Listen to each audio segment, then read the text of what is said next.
अस्सलाम वालेकुम वरहमतुल्लाहि वबरकातुहू। खैरियत से आप लोग होप यू ऑल फाइन। मेरा नाम है मोहम्मद और welcome back to my channel. पिछले एक हफ्ते से एक टॉपिक बहुत कंट्रोवर्शियली शेयर किया जा रहा है कई सारे सोशल मीडिया के पेजेस पर मेन स्ट्रीम मीडिया इस पे बहुत खामोशी रखी हुई है और वो है रबिया सैफी का गैंग रेप और जो मर्डर किया गया है। न्यू दिल्ली की रहने वाली रबिया सैफी जो एक कांस्टेबल थी, पुलिस फोर्स में थी, उसका बहुत ब्रूटल तरीके से रेप किया गया, बलात्कार किया गया और उसके बाद उसको मारा गया। जो मेन स्ट्रीम मीडिया अफगानिस्तान के तालिबान को लेकर विमेन्स राइट्स पर दिन रात रो रहा है, हाउ कम हिंदुस्तान के खुद के इतने बड़े केस में जहां पर रबिया सैफी का मर्डर और बलात्कार इन्वॉल्व है, इस पे इतना खामोश क्यों है। तो कहा जा रहा है कि इसके अंदर कुछ पर्सनल प्रॉब्लम था जिसकी वजह से किसी आदमी ने उसके ऊपर ऐसे किस्म का बदला लिया। पर आहिस्ता आहिस्ता खुलासा ये हो रहा है कि शायद वो आदमी नहीं बल्कि उसके साथ के अतराफ का जो पुलिस डिपार्टमेंट की जो चुप्पी है, जो खामोशी है, इसके अंदर कुछ फाउल प्ले, कुछ अंदरूनी बात है जिसकी वजह से इस चीज को बहुत दबाया जा रहा है। तो देखते हैं कुछ मीडिया के लोग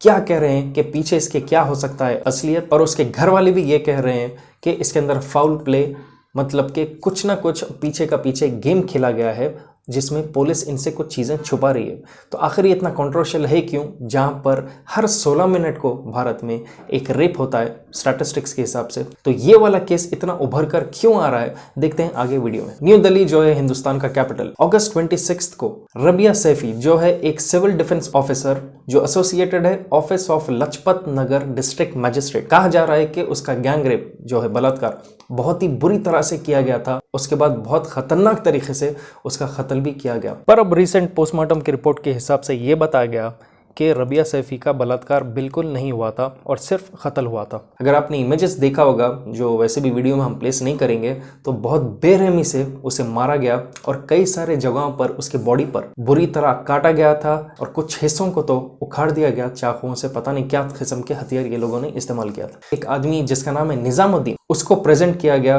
और ये बताया गया कि निजामुद्दीन ने अपने आप को सरेंडर कर लिया इस मामले में और ये कहा कि निजामुद्दीन इसके कत्ल और इसके बलात्कार के पीछे उसी का हाथ था। और ये क्लेम किया जा रहा कि निजामुद्दीन ने ये बताया कि उसने रबिया सैफी से सीक्रेटली शादी कर ली थी और कुछ अनबन होने की वजह से उसने अपनी पत्नी, जो यहाँ पर वो क्लेम कर रहा है रबिया सैफी है, उसका कत्ल कर दिया था। पर अगर कातिल पकड़ा गया जो जिसने बलात्कार किया, तो प्रॉब्लम क्या हो रहा है। यहाँ पर रबिया सैफी के फैमिली वाले कह रहे हैं कि निजामुद्दीन जैसा कोई शख्स नहीं है, एक झूठे आदमी को सामने लाया गया और ये फॉल्स क्लेम किया जा रहा है कि वो उसका शौहर था जिसने सीक्रेटली उससे शादी की थी। और इस पर रबिया सैफी के वालिद साहब, जिनका नाम है सामिद अहमद, उन्होंने कहा कि रबिया सैफी ने रिसेंटली उनको ये बताया कि डीएम जो है डिस्ट्रिक्ट मजिस्ट्रेट, उसके ऑफिस में एक सीक्रेट लॉकअप है जहां पर करोड़ों का पैसा छुपा कर रखा गया है। और उसने ये बताया कि डेली वहां पर 3 से 4 लाख रुपए इनकम वहां पर जमा होती थी और ये पूरा करप्ट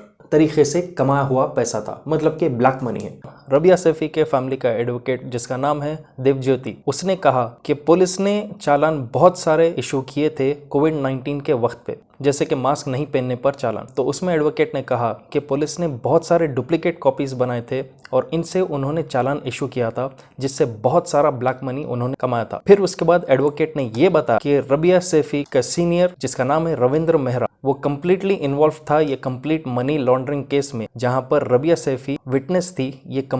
फेक चालान के इशू में। एडवोकेट के हिसाब से ये बताया गया कि जरूरी हो गया था हायर अप्स को रबिया सैफी को मार डालने के लिए। तो ये लगता है कि कहीं ना कहीं रविंद्र मेहरा इसमें पूरे में इन्वॉल्व है और ये कहीं ना कहीं नॉलेज में डीएम के भी है कि किस तरीके से कॉन्स्पिरेसी हो रही थी। और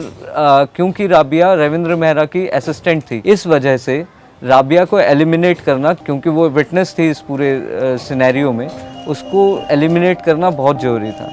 और इसी चीज को लेकर उसकी जो कजन जिसका नाम है मोनिस सैफी, उसने कहा कि पुलिस का जो स्लो इन्वेस्टिगेशन था इस मामले में और जो रिलैक्स तरीके से पुलिस ने इस मामले में इन्वेस्टिगेशन किया है, वहां पर उनको बहुत डाउट आ रहा है कि यहाँ पर फाउल प्ले इन्वॉल्व है। और मोनिस सैफी ने यह भी कहा कोई भी डीएम के ऑफिस से उन्हें मिलने के लिए अभी तक नहीं है, क्योंकि डिस्ट्रिक्ट मजिस्ट्रेट के ऑफिस में रबिया सैफी काम करती थी, उन्हीं के मेंबर, इतना बड़ा हादसा हो चुका है, कोई ऑफिस से इनके पास नहीं आ रहा है और पुलिस भी बहुत लापरवाही से इस चीज में उनकी मदद कर रही है, जिसकी वजह से फैमिली ये कह रही है कि इसमें 100% फाउल प्ले इन्वॉल्व हो सकता है। और जब निजामुद्दीन के बारे में पूछा गया मोनिस सैफी को कि कहा जा रहा है कि ये आदमी नहीं किया और इसने कहा कि ये सीक्रेटली उससे शादी कर लिया था, तो इस बात पर मोनिस सैफी ने रिप्लाई दिया, एक बहुत बड़ी कॉन्स्पिरेसी है रबिया सैफी को बदनाम करने के लिए, और ये इसलिए झूठ बताया जा रहा है ताकि इस केस को एक अलग एंगल दिया जाए, मतलब कि जो एक्चुअल केस हो सकता है उससे डाइवर्ट करने के लिए ये एक नया खेल शायद खेला जा रहा है।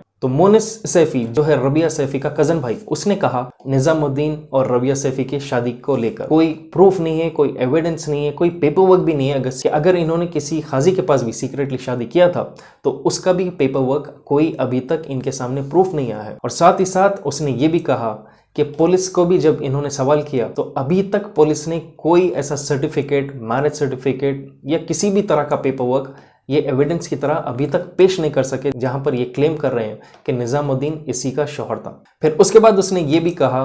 कि 26 अगस्त को ही निजामुद्दीन ने अपने आप को सरेंडर कर लिया था, और यहां पर देखा जा सकता है कि नेक्स्ट डे ही उसको कोर्ट में प्रोड्यूस करती है पुलिस और रिमांड के लिए वो परमिशन लेते हैं। लेकिन पहले के 8 दिन मतलब कि 26 से लेके अगले 8 दिन तक पुलिस ने कोई एक्शन नहीं लिया इस चीज में। अब इस चीज को जब वायरल किया गया सारे सोशल मीडिया हैंडल्स पर, तो कई सारे आप देख सकते हैं जगहों पर हिंदुस्तान में अलग अलग शहरों में प्रोटेस्ट अब होल्ड किया जा रहा है। कई सारे एरियाज में, कई सारे शहरों में, गांव में लोग बाहर आ रहे हैं और कह रहे हैं कि रबिया सैफी के केस में अब इन्वेस्टिगेशन प्रॉपर होना चाहिए और जस्टिस होना चाहिए इस मामले में। कांग्रेस का सीनियर लीडर जिसका नाम है हारून यूसुफ, उसने क्वेश्चन किया कि पुलिस ऐसे क्यों बर्ताव रख रही है इस इन्वेस्टिगेशन को लेकर, और ये भी कहा कि औरतों की सेफ्टी एक बहुत ही सीरियस इशू आज हो चुका है दिल्ली में, और गवर्नमेंट्स सिर्फ खामोशी इसके ऊपर इख्तियार कर रहे हैं जब ऐसे किस्म के घिनौनी हरकत हो रहे हैं। और यहाँ पर उसने गुस्सा इख्तियार करते हुए ये कहा कि अभी तक कि दिल्ली का सीएम अरविंद केजरीवाल ने अभी तक क्यों उस फैमिली को जाकर नहीं मिला। एसडीपीआई जिसका फुल फॉर्म है social democratic party of India, इसका नेशनल सेक्रेटरी जिसका नाम है तस्लीम रहमानी,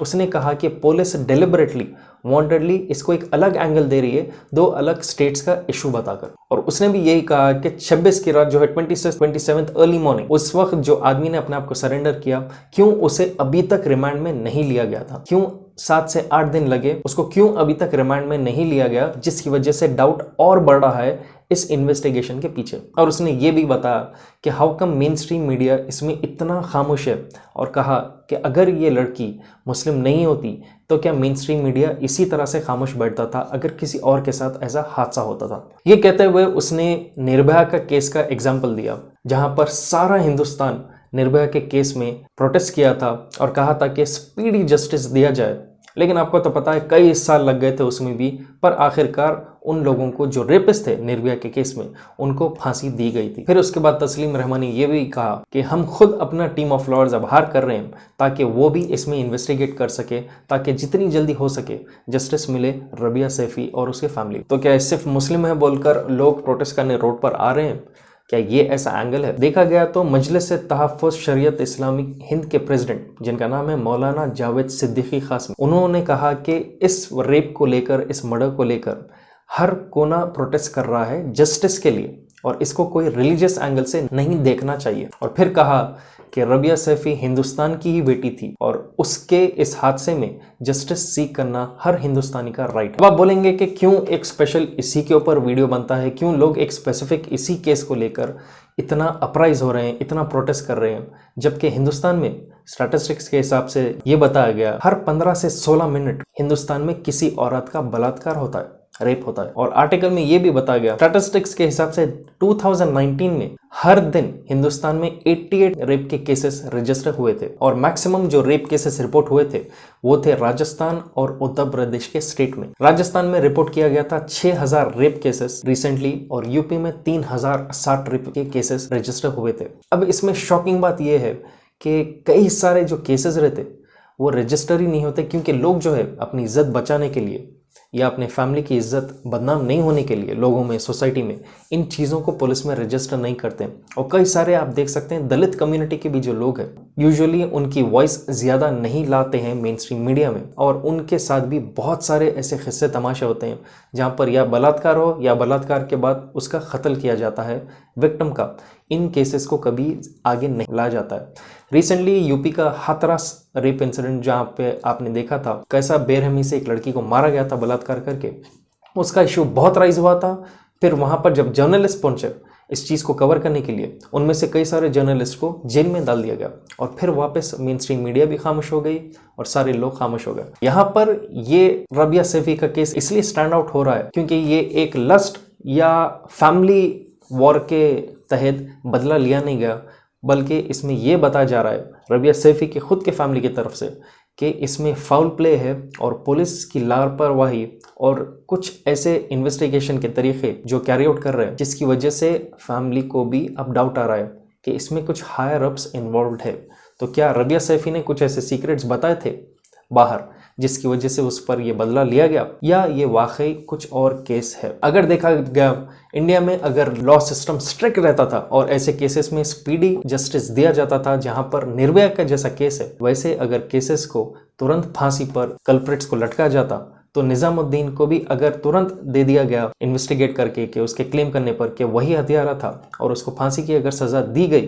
तो शायद वो कांप के कह देगा कि असलियत क्या है। क्योंकि यहाँ पर सिस्टम ऐसा हो गया है कि इतना स्लो इन्वेस्टिगेशन होता है और आप जैसा देखते हैं मेजॉरिटी केसेस में कभी फांसी होती नहीं है ऐसे कल्प्रिट्स को, जिसकी वजह से